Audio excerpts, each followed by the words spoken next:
ma võib-olla võtaks korra enne vahele seda sisse distsipliini ja võib-olla avaks distsipliini teemat selles mõttes, et meile tihti tundub, et me peaks olema rohkem distsiplineeritud. Et seesama, et ma istun hommiku laua taha ja mul peaks olema plaan või ma peaks koostama seda plaani.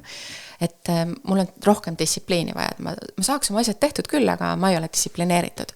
Siis kummutame selle nagu mõtte ümber.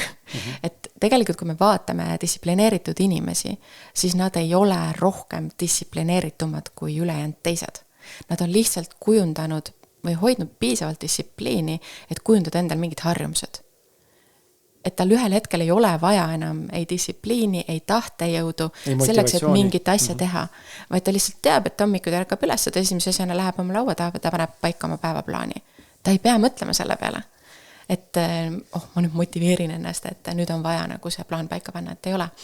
Et selles mõttes ka selle distsipliiniga võib-olla tasub korra vaadata enda elus ka, et kui vaata kuulaja on endale mõelnud seda, et ma ei ole distsiplineeritud, siis tegelikult küsimus on selles, et sa ei ole võtnud piisavalt seda aega, et mingi asi endale harjumuseks kujundada.